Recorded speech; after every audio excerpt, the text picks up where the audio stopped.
मुझे ना भूख नहीं लग रही थी और डर था दिमाग में, तो टेम्परेचर था मेरे ज़हन में, भूख भी नहीं लग रही थी, सिर्फ आधी रोटी पूरे 24 घंटे में खा रहा था। हज़रत साहब के पास आया तो इंशाल्लाह माशाल्लाह मुझे बहुत सुकून मिला। पहले दम से बाद मुझे ना सुकून मिलना शुरू हो गया। अभी मैं रोटी भी पूरी तरह खा रहा हूँ और सुकून से सो भी रहा, मुझे नींद भी नहीं आ रही थी, तो माशाल्लाह मुझे बहुत सुकून मिला।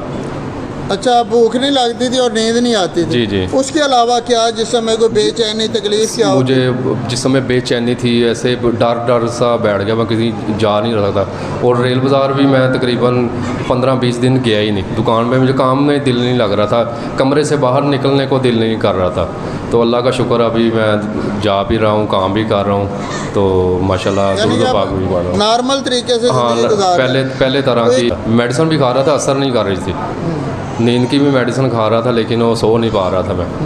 यानी कि अल्लाह ने अब सुकून दिया। अल्लाह का शुक्र अच्छा, है। तो वो आप जब पहली बार आए थे, फेसबुक से देखा था, तो क्या ज़हन की कैफियत क्या थी कि यार पता नहीं क्या बनता है, पता नहीं फ़ायदा होता है कि नहीं होता? नहीं, मैंने फेसबुक पे जो पहली मरतबा देखा ना, मैंने तस्वीर शॉट ले लिया, तो मुझे यकीन हो गया। तो 3-4 दिन बाद मैं ना इधर आया, तो मुझे यकीन था मैं उधर जाऊंगा, इंशाल्लाह मुझे ना शफा मिलेगी। इंशाल्लाह, बेशक। तो इंशाल्लाह मुझे वो बेहतर महसूस हुआ। मैं इंशाल्लाह अभी चौथी दफ़ा आया हूँ। माशाल्लाह, अल्लाह ने अब आपको सुकून दिया, आपकी तकलीफ चली गई। तो ताज नहीं आपने सजाया अभी तक? ताज मेरे गाड़ी में पड़ा हुआ है, मैं ज़रा भूल गया। मैंने ताज लिया है मेरे पास। तो अभी आपने ये फारुग हो गए, वो पहन के आना इंशाल्लाह। यानी कि आप इस नेक मिशन में हमारे साथी बन गए हैं। इंशाल्लाह, इंशाल्लाह। तो कोशिश भी जारी है इंशाल्लाह, और ज़िंदगी तक जब तक जिंदा है जारी रहेगी इंशाल्लाह जारी रहेगी। इंशाल्लाह। दरूद माल में भी आते जाते रहना है। इंशाल्लाह।